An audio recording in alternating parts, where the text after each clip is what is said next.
the score doesn't really tell the tale how good ODU really is.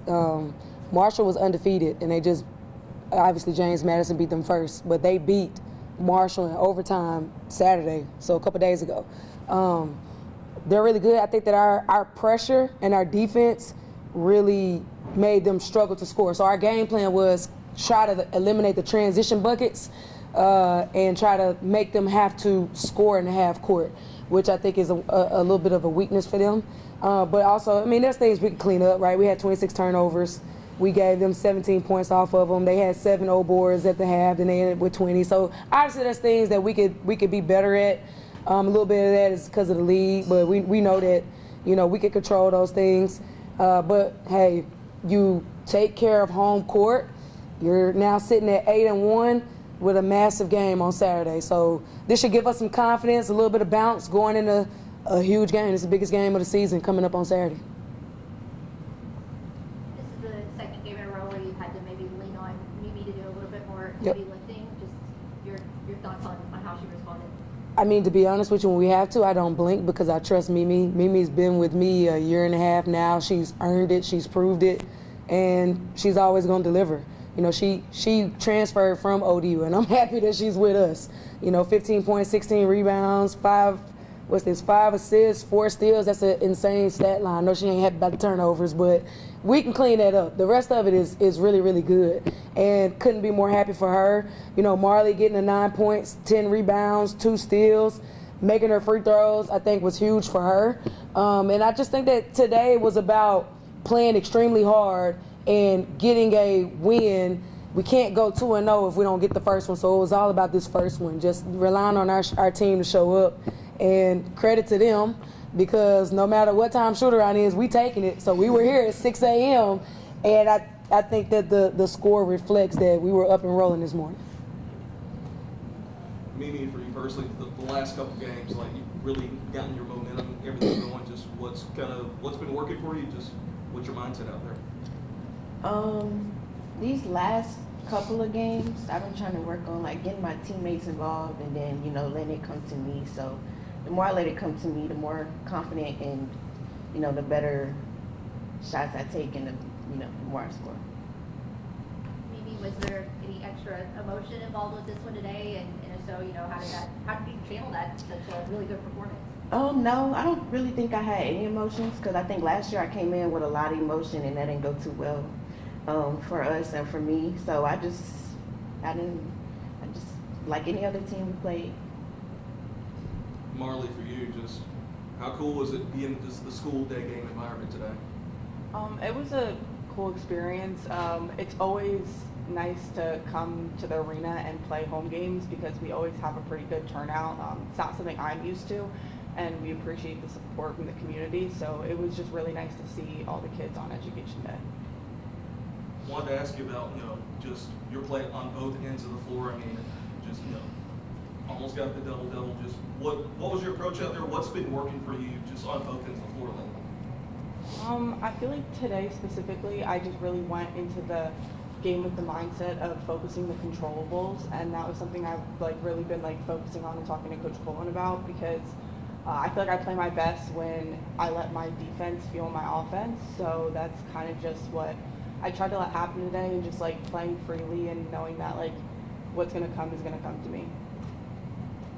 Coach, this is the second U.S. threes that you've taken this season, and instead today you went out and got 40+ points in the paint. So was that the game plan going in? And it seems like you executed pretty well.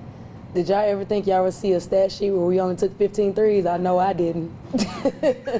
But I think that also speaks to the weapons that we have. So they did a really good job of covering our perimeter. So if you're going to cover our perimeter, that means you're leaving something open, and that's the paint.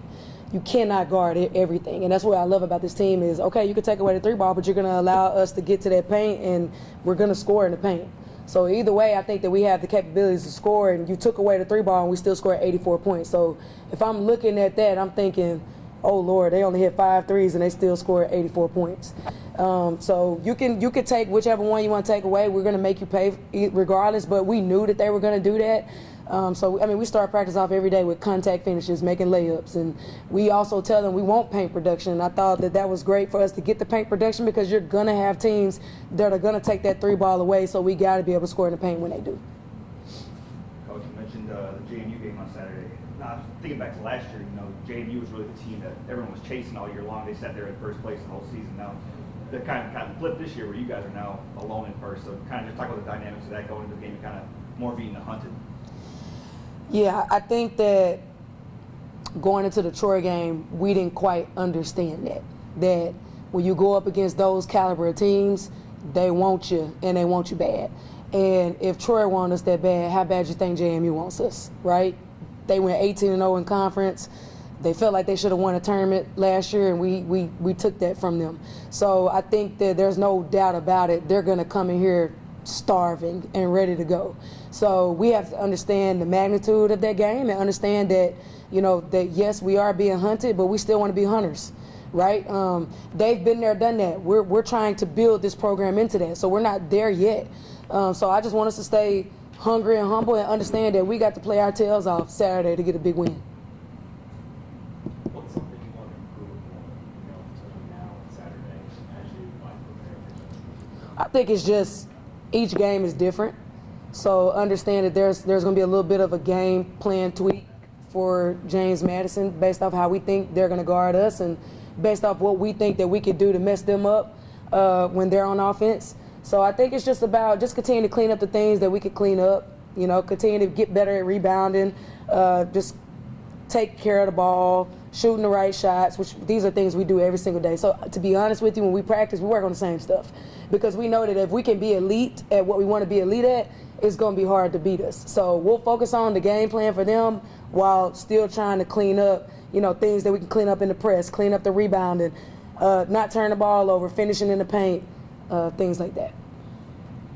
Coach, just your thoughts on just the school day environment today, and a whole lot of kids came to watch you guys play. It's one of my favorite games of the year because it gives kids an opportunity that may not have the opportunity to come to a college basketball game. And if we can offer that resource to kids, I want to always be able to do that. So that's a game that we're going to always play. And just to see the joy on the kids' faces, them get to leave school and have the time in their lives. And I thought that they were really good. A lot of times you go to a kids' game, they don't know who they're cheering for. It was clear that they knew who they was cheering for. And they didn't just cheer in the first quarter, they cheered the whole game. I can't remember if the other team was shooting a free throw, but they were screaming and I saw Marlie do this. Like, they were so loud. And I think that helps, right? It helps to have that type of atmosphere. It can rattle the opponent.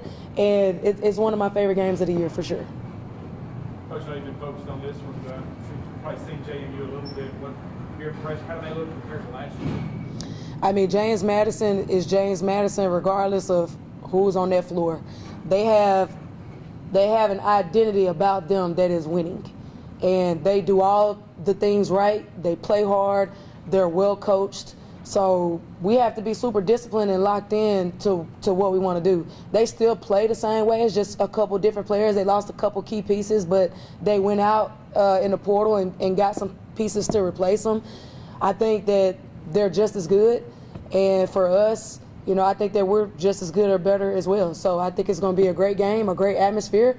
And that can't be a game that we don't show up for. We have to show up and play hard for 40 minutes. One more on the kids. I mean, going into the fourth quarter, you guys had 65 points there. You made a three-pointer to get up to 68. Now, the kids seem to really want the 67 number. Any thought of just going to the hole there, kind of telling them with a big lead? Is that any thought there? So there was a possession before. We tried to run a play for a 2-ball. Didi ends up open in the corner, and we threw it to her. She has to shoot that ball. She's open when she misses it. So we come back down, and we call a play. And when we called it, I looked at the scoreboard and I was like, crap. We should have called a play for a 2, which we did the possession before, but we come back down, and as a coach, I love the kids, but I'm trying to win a game. So we come down next possession, and I forget that we're trying to run a play for a 2, and we ran a play for a 3, and she made the damn 3. So that was my fault. We absolutely were trying to get the 67, but hey, shout out to Bella, she's the 3. Any more questions? Okay, this last one, I got to do this for Zeus, okay? I know I'm from Arkansas, and I know how we get when there's a little bit of snow and a little bit of ice, all right? So we're just going to hope and pray that there's about 2 to 3 inches of snow. We need y'all to get y'all butts out of that bed, get in your car, and just drive as slow as you need to drive. The game is free on Saturday at 11 o'clock. You're gonna beat the worst of it. So get in your car, come hang out with us for 2 hours, and then you could go back into hibernation and get all the tissue paper and all the milk and bread you want to out of stores. Come support us on Saturday. This is biggest game of the year, and we absolutely need you. So 11 o'clock, game is free. I heard they was doing $2 coffee, $2 hot chocolate. Come get it. Come hang out with us for 2 hours, and then you can do whatever after the game. That's my piece. Spend the night Friday night. You stay in the bank. You can spend the night in the bank. Do whatever you got to do, but we need you. We need you.